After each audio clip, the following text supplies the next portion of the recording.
Okay, is everybody ready? Yes. Cats have been expelled. Yes, they have. Good. You don't want a Kurt Zuma situation, do you? You are listening to Freshly Squeezed. If you'd have asked us a year ago, we probably wouldn't have even gone near drum machines. But now we've kind of opened our minds to trying new things, and it just keeps it exciting for us, really, just constantly kind of developing this process. Hello you, welcome to Freshly Squeezed, a new music podcast where you can discover not one, not two, but 3 brand new acts every single week. Sometimes more, and they may go on to become mainstays in your musical diet going forward. I'm Jim, and if you're one of our freshly squeezed newbies checking this podcast out for the first time and you like what you hear, make sure you click follow in your podcast app of choice. And if you want to tell me what you think of the show, bob a little review or a comment or something on today's episode, which is going to feature a little Salfordian swagger from the brilliant Jace Campell. I'll lie on your mattress and I'll stare into the mirror over where you keep your lipstick that I wear. Music from a band in the Northwest who are living through the most exciting moment for any band, the release of their debut album. We'll be hearing more shortly from this lot, Little Strange. You've been running for a long, long time. There's nothing you can do. Those bad days are coming for you. Something a bit Last Shadow Puppets about that. I love it. Also, on this pod, the very first signing from the newly minted No Roads Records. That means that they're a new record label, by the way, not they've won the lottery and they're newly minted. They're called No Roads Record, and a fellow called Sam Taylor, who is writing some stunning indie folk tunes at the moment. Before we catch up with him, let's hear a little bit of his latest. This is Little World. Was it always the same? You find your weakness and shudder with shame. I'll build you up again. Those rocks are broken and stones are stained. I'm tired of trying for you. My tongue, she's biting over all the things you said were never were. It's not your fault, it's broken. Your mind, she's only talking. Come pack your bags and move to my little world. It's a stunner, that one. Let's hear from the man who made it, Samuel Taylor. Welcome to Freshly Squeezed. Hello, how you doing? Very good. I thought we'd begin today by just bonding, by sharing a love of the brilliant Bear's Den that I know you're a fan of. I'm a big fan of as well. Favourite track? Oh, well, I like to think I probably listened to their first album, Islands, solely for a year, but I think the best single, I think they did one called Berlin, which I really love. Really, really sweet track. In preparation for this interview, I started trying to think of mine, and I found it almost impossible because I love Above the Clouds of Pompeii, but it feels like a cliche choice. So I settled on Fuel on the Fire. Oh, yeah, that's a good one. Yeah, that second album's incredible. They were a huge influence when I first started to write music, and they still are a huge influence. And I think all their music's wonderful. I really, really find it difficult to pick a good one when people ask me. Well, it's good that you've boxed off what my second question was going to be, which was, are they a band you take specific inspiration from? So we can just move on from that, which is good. Let's talk about your origin story instead, because I know it involved growing up in the Suffolk countryside in a fairly remote location, surrounded by trees, fields, and your dad's bluegrass records. Did the location of your early days have as much influence on you as maybe the music that you were listening to at that point? I think most definitely. It's one of those things where even today, I think it has a huge amount of influence. When I write, I typically write in the garden. That's not because I'm banned from playing banjo in the house. It's because I actually quite like, sitting in the garden. I just tend to take lots of influence from that. When I get writer's block, I tend to go for a walk through the fields, and that usually tends to give me some inspiration. In terms of the banjo that you just mentioned, I assumed that and the inspiration to pick up that came from the music that you were listening to and the music that was in your dad's collection in the early days. Yeah, most definitely. I got to an age when I was younger where I wanted to learn to play something, and my dad happened to have one in the house, and he had lots of bluegrass records. So that was sort of the first thing I gravitated to, which I'm really grateful for.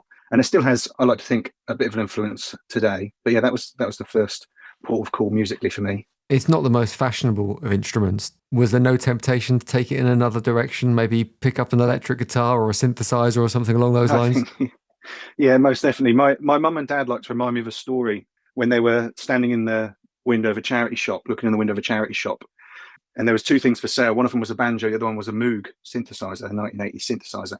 And they always tell me they picked the banjo, and my fate was sealed from then on.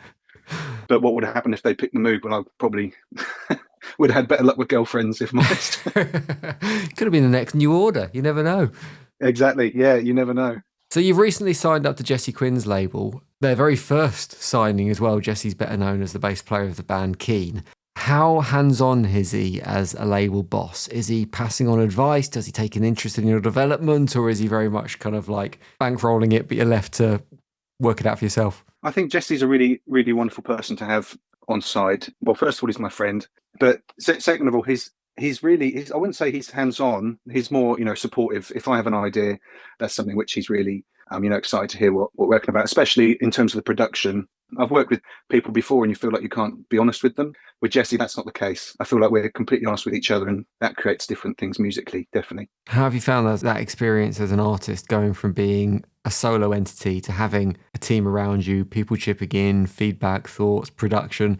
Do you find that a comfortable experience, especially given kind of your early days and the contrast of that and the isolation maybe? Yeah, it is definitely a juxtaposition. I'm very lucky that the team I have around me are really, really supportive and really, really friendly. So it's a democracy. It's not like I'm being told to do things that I want to.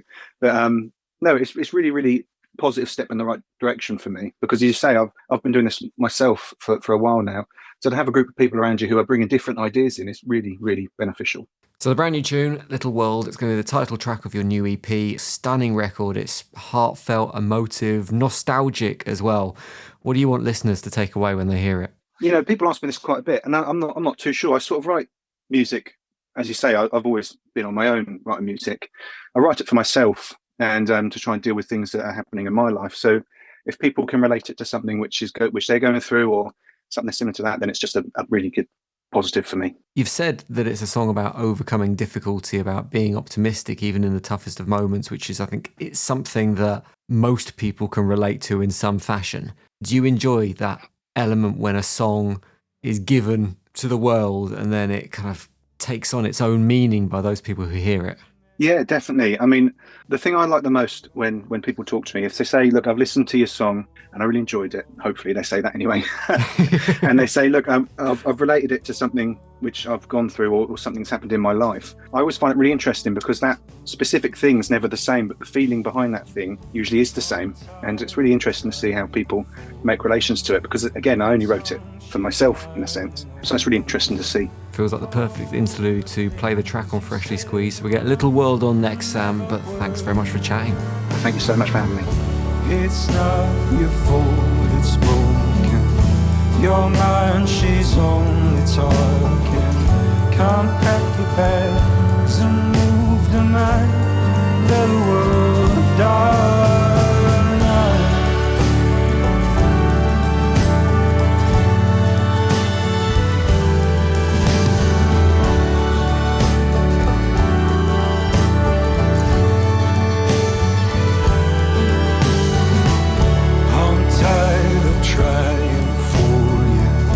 My tongue, she's biting over all the things you said were wrong and never were. It's not your fault, it's broken. Your mind, she's only talking. Come pack your bags and move to my little world. And move to my little world. Right, bit of a gear shift now from that new one from Samuel Taylor. We're going to move on to some good old indie rock and roll from Manchester way. Well, from Salford, actually, because it's Jace Campbell on the podcast. Good to see you. How you been? I've been really good, man. I've just been writing and recording, really. Took a bit of break from gigging at the minute, so started getting in the studio, getting our heads down. We were just talking a minute ago that you'd just been to see the Lightning Seeds recently. When you go to gigs like that, in your head, are you kind of able to enjoy them? Or as a performer, as a songwriter, are you making notes and kind of going, oh, that's interesting how they did that? Yeah, like, I go as a fan because I'm a fan of their music, and I do go picking up little ideas, inspirations to add into my toolbox. Like, I went to watch Blossoms last year, and they did this thing on stage where, in the middle of a song, Tom Ogden, the lead singer, just goes, "Stop," and everyone like froze for like a minute, and then the drummer Joe just went whack back into the song, and I thought that's sick how they did that. I'm always picking up notes and inspirations of how to put yourself across to an audience on stage, or the humour that you have on stage, the way that you are perceived on stage, because in a way I look at it as a songwriter, you got to transform when you go on a stage. I think the only person who doesn't transform when he goes on stage is Liam Gallagher. He comes off the way he is and goes on the way he is. There's only a certain amount of Liam Gallagher's. Well, there's only one Liam Gallagher in the world. Speaking of that part of the world, for those who don't know you, you're from Manchester area, but you're not actually from a Manchester artist as such, although you often get lumped in with that scene. You're kind of very proudly from Salford. Musically, do you find yourself associating more with the music of Salford over Manchester, or are there equal influences there? Well, if you listed them off, Salford bands, you got Happy Mondays. Tim Burgess was from Salford. He moved out. You got, like, straight away, there's two completely different bands. Like, Happy Mondays are a bit dance, baggy, groove, whereas, the Charlatans, I think, are more of an indie band. I don't know, because they've been tied in with the Manchester sound, haven't they, as well? You got John Denton as well from Salford at the minute, who's an up-and-coming artist. We have spoken before, me and John, about it's weird, innit? We're from Salford, but we gig in Manchester, and if we gigged out of Manchester, we'd say we're from Manchester, or I don't. I say I'm from Salford, but then when someone goes, "Oh, where's that?" You're like, "Oh, Manchester, mate. It's next to Manchester, pretty much." It doesn't help when you've got someone like me who wears Adidas trainer. He's just a stereotypical Mancunian, but he's not a Mancunian. It's weird, innit? You got me here writing songs that sound like Oasis. I'm getting inspirations off all the Manchester bands, but I'm not from Manchester. What I was going to say about kind of the way you look, because you do tend to rock around in Adidas Sambas, you've got kind of the mod haircut going on, but it feels like musically you've maybe made a conscious effort to lean away slightly from that classic Manchester sound. Like when you hear your music, it doesn't sound like an Oasis ripoff. It sounds like something else. It's got a slightly different vibe to it. Is that something that you felt drive to do, that you wanted to do something different to maybe what was expected of you? Definitely, yeah, definitely what I wanted to do. Because, when you start out and you start gigging, people, like you've just said, look at your haircut, they look at your clothes, hear the accent. Oh, right, okay, here's another Oasis wannabe trying to play the game. I've had comments on social media, we don't need another Oasis and things like that. It doesn't bother me. It's a compliment, really. But then, as an artist, I've always thought I can't fall into that sound because I'll just be writing that all the time. My musical collection in my head, what I listen to on Spotify or on vinyl, it's all different stuff, ranges from like The Prodigy to like The Birds, who are from like the 60s. Or I can listen to Fleetwood Mac and then listen to Eminem. I just take inspiration from everywhere and I put that into my music, because not a lot of my music, I don't think there's one song that sounds the same.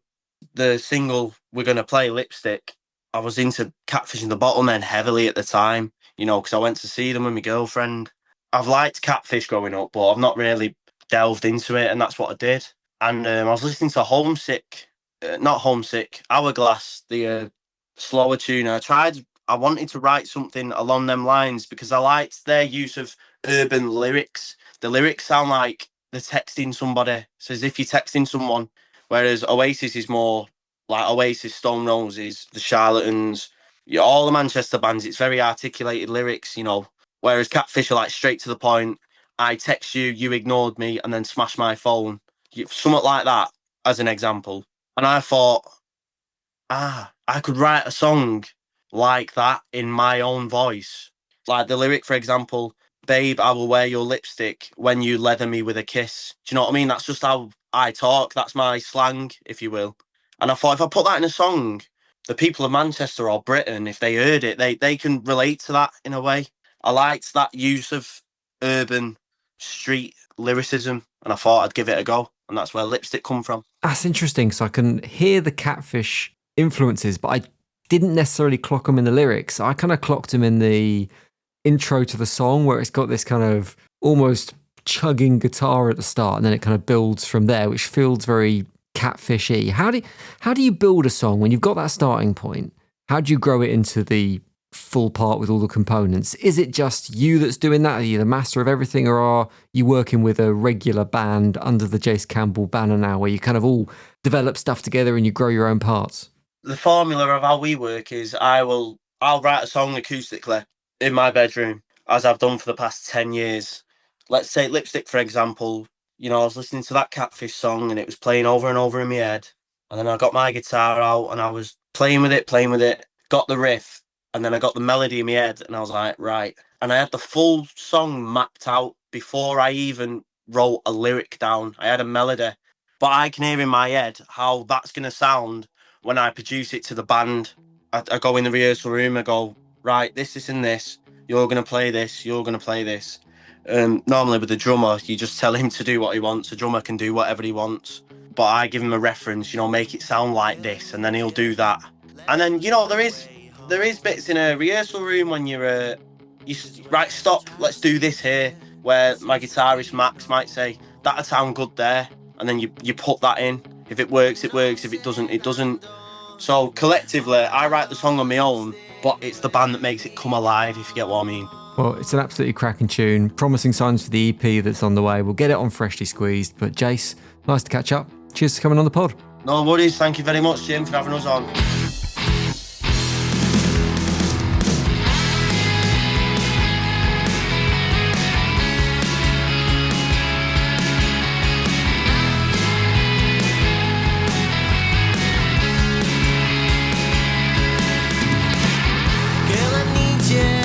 Something in the way you move that seems to keep me turned on. I don't believe you when you say that you're always short of attention. And as you fix your hair, I'll lie on your mattress and I'll stare into the mirror over where you keep your lipstick that I wear.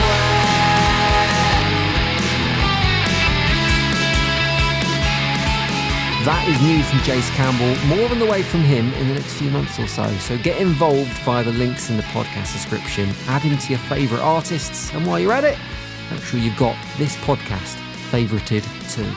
Final tune on Freshly Squeezed this week comes from Little Strange. Before we hear anything from them, we're going to catch up with Charlie, Ollie and Jamie. And it's debut album time, lads, at the moment. It's in the world, and that is always an incredibly exciting moment for any band. Tell me, how does it feel? Yeah, it's exciting, isn't it? We've kind of been sat on some of these for quite a while now. So once they're out in the world, it's kind of a mix of like nerves and excitement to have them out there.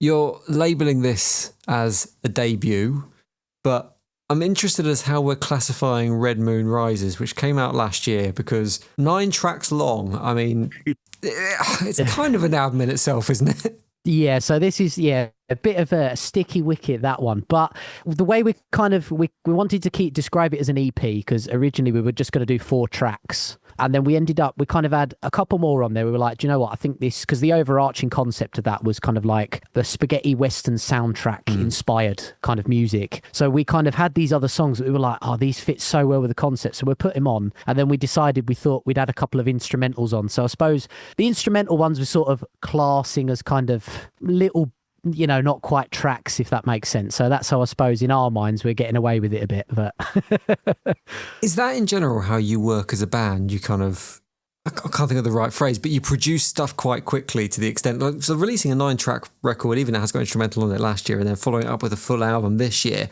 that's quite a pacey return, I think, in general. Yeah, I mean, our kind of process is so we do everything in house. So we come to my studio here. I'm sitting in at the moment, and we record everything here. We produce it all ourselves. So that's how I suppose we've got the ability to kind of turn things around really quickly, haven't we? Yeah, it's pretty easy to kind of like, once we've got an idea, we can kind of get it into existence pretty quickly. So the way that it usually works is Ollie and JT will usually bring like a demo idea to the band. We'll figure out some more ideas in a rehearsal room, in a live setting all together. And then pretty soon after that, we've kind of figured most of the song out. So we take it into the studio and then kind of realize its full potential. And they send it to me, I master it. And that's kind of as quick as the process gets, really. So yeah, it's a quick turnaround. You mentioned the last EP album, whatever we're calling it, Red Room Rises, had this spaghetti western vibe to it. This record certainly seems to share a space with that EP. Do you see it as a continuation rather than maybe like an Arctic Monkeys as they have done on previous occasions, like a complete gear shift, taking music in different direction? This is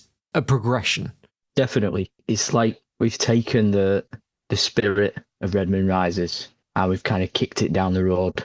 Red Moon Rises was such a learning curve for us all because we self-produce everything. I think everything has shifted a gear from the songwriting, the production, the post-production, even like the artwork direction. It's evolved, but in a way that I don't think we imagined it would at the beginning of the writing cycle, which is really exciting for us. It's even down to like, we've got a song on the album that's using drum machines. And if you'd have asked us a year ago, we probably wouldn't have even gone near drum machines. But now we've kind of opened our perception, opened our minds to trying new things. And it's just seems to be giving us new tracks, and it just keeps it exciting for us, really, just constantly kind of developing this process. So like you say, Jim, it's a continuation from Red Moon, but adding in extra new influences and things like that.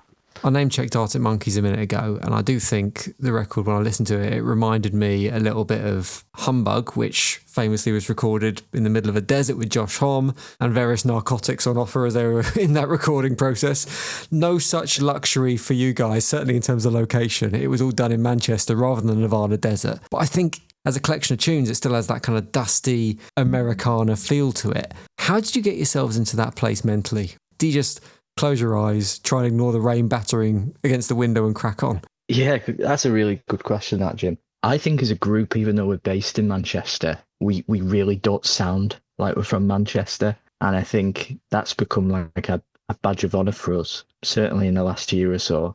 Of course, we're influenced by bands like Arctic Monkeys and Queens of the Stone Age, so I think they certainly help. But I think we occupied a headspace that was like, right, these can be pretty bad days as an independent band. The rain's battering down outside. We'd love to be in a desert in LA, with Josh Homme, but we can't. But maybe our minds can take us there. We've kind of like taken a lot of influence from cinema a bit as well, obviously old westerns and stuff like that. So we've really entrenched ourselves kind of in that world, and we wanted to kind of, I think, sort of make an album a bit as well that's sort of a bit of escapism for people, so you can kind of imagine wherever you'd like to be with listening to that record. So it's not necessarily reflecting where we are based. We just kind of want to make an album that you can just kind of lose yourself in.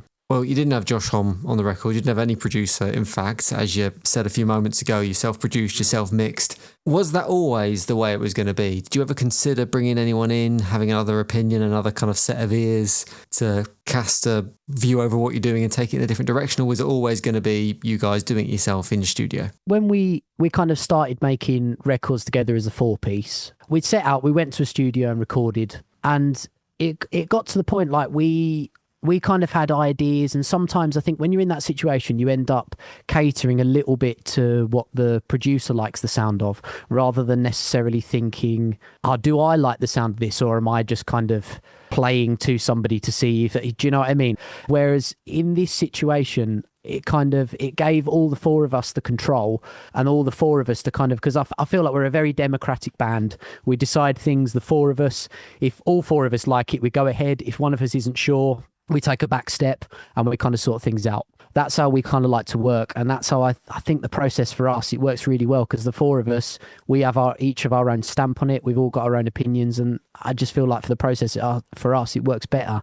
And touching on what Jamie said earlier about it being bad days for independent bands, there's budget requirements as well for being able to go in the studio and things. So it just kind of allowed us, and like what you touched on earlier, Jim, with us having so much output, it's kind of allowed us to do that as well. So I want you to fast forward your brains 6 months into the future. And as you say, it's quite a cinematic album. Tarantino's heard it. He loves it. He's making a new Western and he wants to use your album as the soundtrack for it.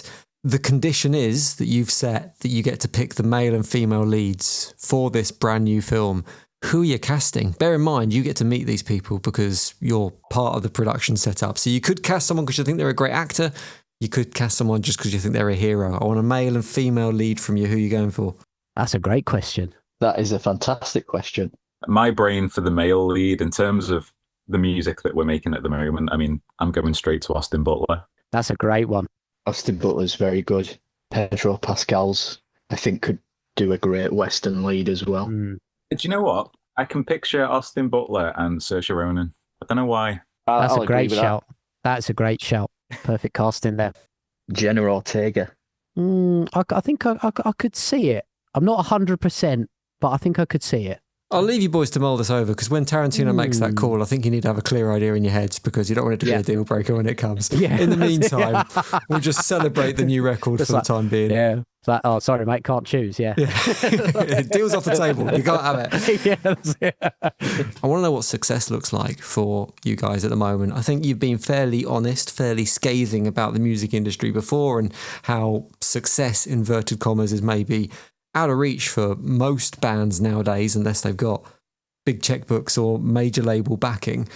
So I guess you kind of have to redefine a little bit what success looks like to a certain extent. So what does it look like for you on this album? I think a great start would be to put a small tour together that's actually viable, because we're absolutely frothing at the mouth to just get out and play to new audiences all the time. For me, it's just getting out and playing. I don't care if it's to a venue that's 20 people or 2,000, as long as it's just getting out there and playing. As long as this album can springboard us to that next step, I think that's success for me. I couldn't have put it better myself, mate. I think I agree there. It's just, like you say, that springboard to getting us out to playing to new audiences. And I think for me, a big success, I think, would be to actually get it on disc. So to actually get it on vinyl. Vinyl, I agree. It'd be amazing to have this album on vinyl. I'd love to just kind of hold it in my hands and see it physically existing, and see the artwork and like read the track list on the back. And then, yeah, in terms of like live playing, like you say, with the music industry at the moment, anything that allows us to sustainably just keep playing music to audiences who want to hear it, that's kind of what success looks like to us at the moment. Anything that allows us to keep doing that, I think we'd view as success. Nice one. Well, we hope to see you on stage and on the road very soon. But congratulations on the new album. It's a belter and a little strange. Cheers for joining me on Freshly Squeezed. Cheers, Jim. Thanks, mate. In the setting sun, we fell out of love. Those moonlit skies, you passed me by. And it gets so low, it gets so high, it gets so low, it gets so high. Put you in a state of mind. You've been running for a long, long time. Nothing you can do is bad days coming for you.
new from Little Strange. That is just a small slither, a thin slither of what's on the debut album from Little Strange.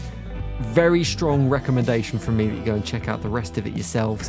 Help support the band do what they want to achieve, help get them to the next level, and find a brand new album in the mix as well. Something for you too. The links are in the podcast description. But that is it for this episode. We're done. Stick a fork in it and come back next week to do it all over again.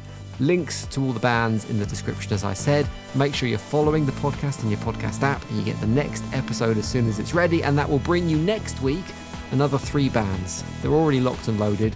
They're brilliant. They are ready to tickle your musical eardrums and invade your brain space.